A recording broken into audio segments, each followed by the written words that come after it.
Hello，各位網友，大家好啊！嗱，四哥謝賢離世啦，震驚即係好多應該相信全球華人圈啦。喺網絡上面咧，亦都有好多唔同嘅文章啦，所謂嘅猛料爆料，又無端端又多啲咁嘅古靈精怪嘅事件啊！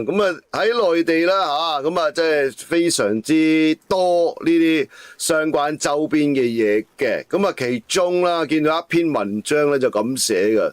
謝賢被爆過世唔夠1小時，底褲佢係咁寫啦。我會俾大家睇啊，底褲被扒光。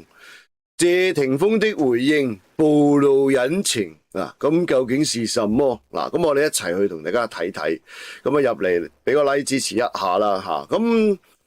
為我睇到新聞咧，即係講到話即係原來阿四哥喺16號走咗啊！即係跟住後尾好快都已經就火化啦。咁即係成個。即係冇大搞啦，因為都係想遵從翻四哥即係生前嘅意願，希望即係所有嘢都低低調調係咪啊？唔好即係咁唔開心，學阿霆鋒佢即係喺網上面發文都咁講啊，係嘛？即係留住四哥最型仔、最靚仔嗰一幕就夠噶啦，係咪？即係好多嘢都係低調行事，係嘛？都理解嘅即係都明白。但係阿四哥啦，謝賢生前哇有好多唔同嘅新聞係嘛？即係由黑拍片年代哇到即係都其實到好多年好幾年前都仲有好多啊，係咪？即係身邊嘅女伴，尤其是佢嘅感情史哇好多人就會熱烈討論啦，尤其是當四哥嘅離世添見到今次呢一個標題咧，我係覺得有啲咩底褲被扒光咧，係咪咁衰格咧？即係有人就話哇唔係啊嘛，唔係即係嗱呢個我唔係話咩啊？呢有啲唔明咧，話做咩剝光底褲啊？唔係，即係首先你大家要即係佢哋嗰啲咁嘅 terms 咧，其實就有啲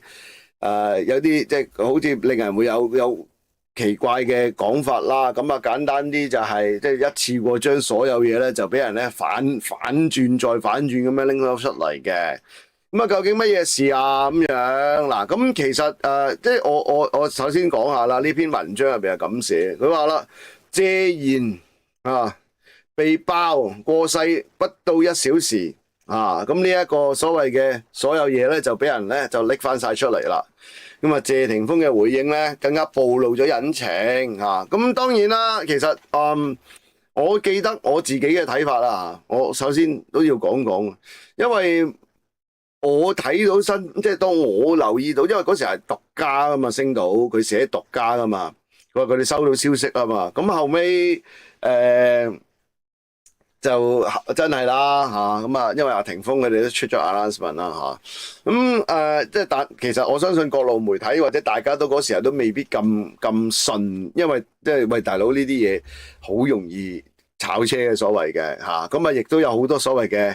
假新聞啊嘛，係咪？亦都好多人都尤其是喺內地啦，最興㗎啦，有嗰啲咁樣做嗰啲假嗰啲消息，即係假娛樂花生嗰啲咁嘅媒體咧。炒到好興，好鬼大粒咁樣嗰啲嘢係嘛？其實我之前我自己嘅睇法，我話其實你即係留意一下。當然啦，四哥謝賢喺華人圈一定係好知名啦，係咪？但係我成日都講一樣嘢，就話喺新一代嚟講咧，喺佢哋嘅眼中咧，嗰個影響力就唔及老一輩對四哥嗰種即係睇法噶嘛。佢哋反而可能覺得謝霆鋒張柏芝或者即係身邊其他嘅人會比較更加吸眼球咁當然啦，所以佢哋都會有啲即係所謂嘅假嗰啲新聞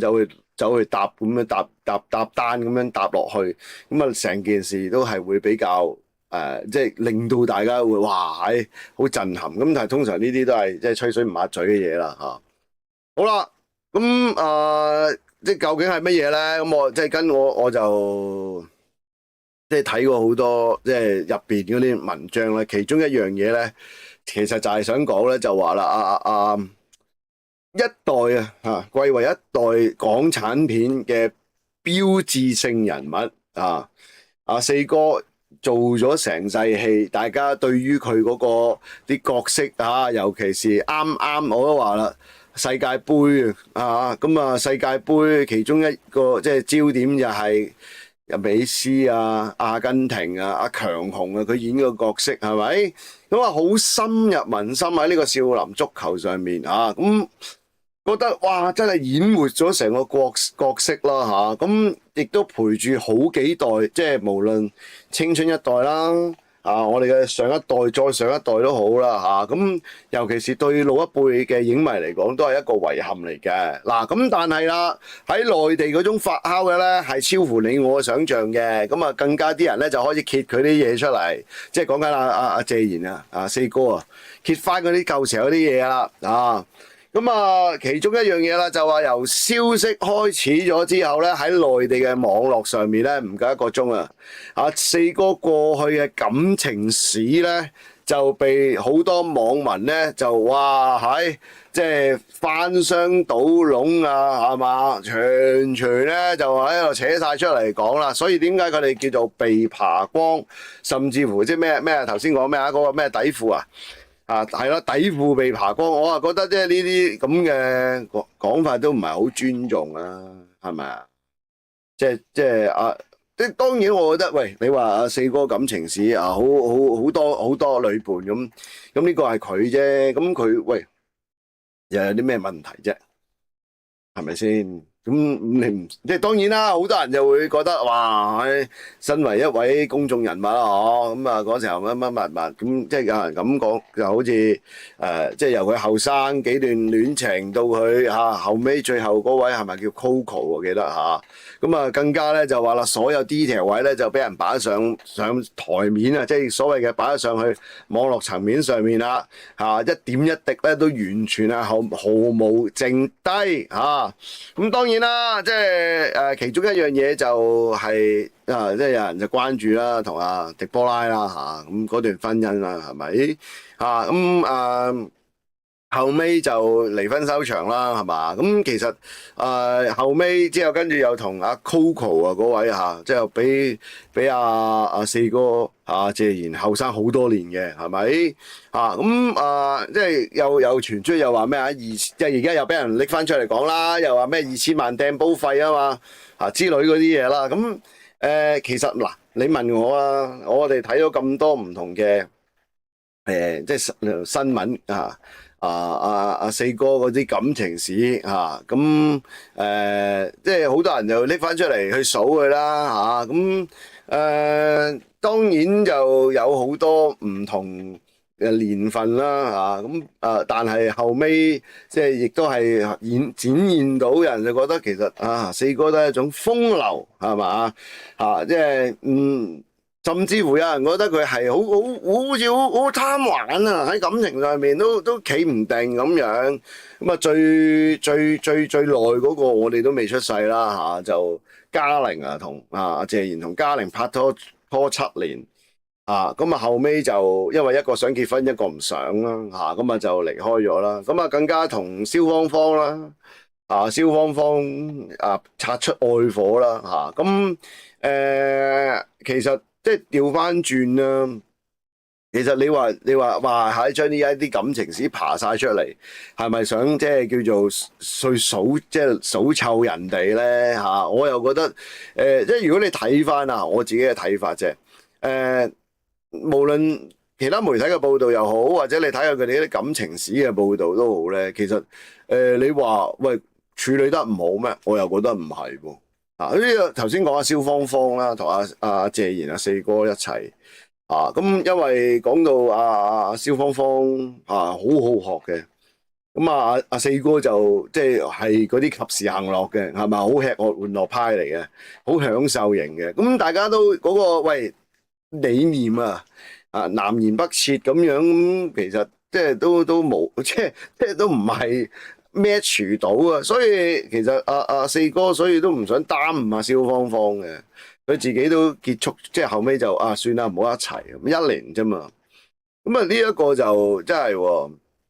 係咯，咁我又覺得喂，其實如果你從呢一種嘅情懷，你從呢一樣嘢去講，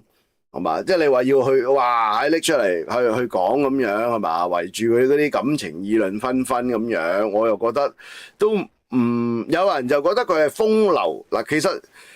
嗱，其實即係有啲人覺得啊，風流呢一樣嘢咧係好，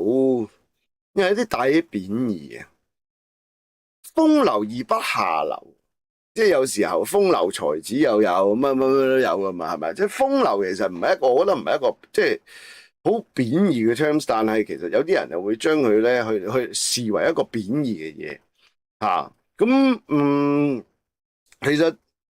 呢當然啦，好亦都我哋即係我哋都有睇，或者我自己都有睇過啦。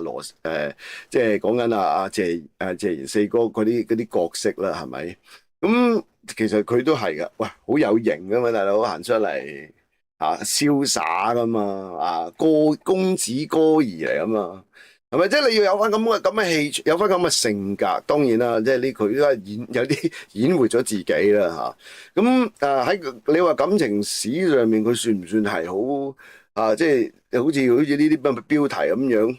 做咩嘢啫？即係咪想覺得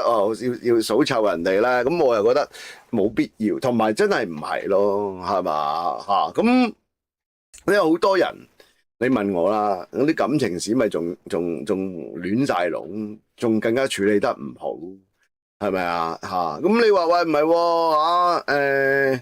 即係狄波拉啦嚇，除咗狄波拉之前係甄珍啊嘛，係咪嚇？咁係咯，咁離婚咁，其實你見佢其實好多喂，其實佢哋即係阿四哥，喂佢再見亦是朋友喎，好多都係喂呢個好難得噶，好多都唔係噶，有好多喂真係分咗手咧冇噶，你冇即係直情係去炒到大鑊，火星撞地球。我哋睇好多新聞，有時候都係啦。唔係話個個都，哎呀，即係好尷尬，唔好見嗰啲咧，但係佢哋唔係咁啊，再見亦是朋友啊，好多都狄波拉啦狄波拉啦係咯，咁亦都成日都見到，即係佢哋即係雖然離咗婚之後都仲有一齊可能去食下飯之類咁樣嘅。咁爺孫戀啦即係當時候就 Coco 啦嗰位咁俾人個感覺上面就即係又係啦，即係當年啦有傳聞就話係阿謝賢四哥覺得自己都真係年紀大啦，係嘛咁。喂，你又後生女咁無謂，即係叫做耽誤你青春咁樣咁就話曾經咧就俾2000萬分手費嘅無論真又好假又好啦，即係呢啲即係人哋活在當下嘅事係咪啊？即係佢中意開心咪得咯，瀟灑就係時如此。即係你人就話都有咁多段戀情係咪？幾廿歲都仲係咁樣之類，喂呢啲。即係有啲人硬係覺得啫，你問我就係嘛？當然啦，大家都會去茶餘飯後去討論嘅，我理解嘅咁我又唔係話喺我個角度嚟講，喂 OK 喎，係咪先？所有嘢 handle 得好咪得咯？咪成日都講一樣嘢，最怕就係 handle 得唔好，啲感情嘅嘢最怕就處理得唔好。喂，你如果即係有人就質疑四哥，哇佢即係所謂嘅風流咗大半世哇咁樣好似如何咁樣，不如你睇下依家嗰啲社會嗰啲新聞，喂有幾多咩情情塔塔外國又好，世界各地都好係嘛？有個司儀佢乜司儀佢乜，跟住搞出人命嗰啲，喂嗰啲又唔難道叫個好咩？係咪啊？即係如果你相比之下，喂你可以喺處理之後和平分手，更加我唔理你，即係唔好話離婚又好即係兩個人情侶拍拖都好，喂有好多依家真係唔見噶冇朋友做咪冇噶，你點唔好聯絡啊？甚至乎好尷尬又話成咁你屌，即係人哋都難，即係真係。成日都話要學習咧，好多嘢即係當然即係你話呢樣嘢個就值唔值得學習，就當然啦。有人就覺得話，佢都算花 fit 係嘛？冇噶，即係冇問題。佢我都係成日都係奉行一樣嘢。我話你處理得到，你處理得好，咁就係 very good 咯，係咪啊？即係你見到四哥謝賢佢，喂喺人生當中漫漫長路即係89啦，係咪80幾年啊？佢喂一路都係奉行佢自己嗰種精神，係嘛？行樂及時行樂，係嘛？亦都即係中意即係玩一玩，係咪？食一食，係嘛？從來都冇話咩委屈過自己噶嘛。咁啊，起碼都叫做不枉此生，仲要臨即係喺走嘅時候啦，即係睇翻因為報紙啦，咁都係喺家人嘅陪伴底下而離去啦，係咯。咁我覺得喂，真係算係好幸福咯，係嘛？即係你有好多情情塔塔呢啲，尤其是你涉及一啲老實咁講啦，你一位咁出名嘅人物。你背後又可能又會涉獵有好多嘢啦，例如即係你話哇，你仲有咁多曾經有咁多女伴，係嘛？會唔會又有出嚟可能爭崩頭又話爭寵，又話成啊？你見到好多都係 handle 得非常之好啦，係咪先？即係我自己嘅角度嚟講，算係如果即係你喂真係㗎，你諗下佢放喺現代呢個環境，尤其是喺現代依家新一代呢一個時代嘅。即係佢哋嘅睇法，佢哋嗰種嘅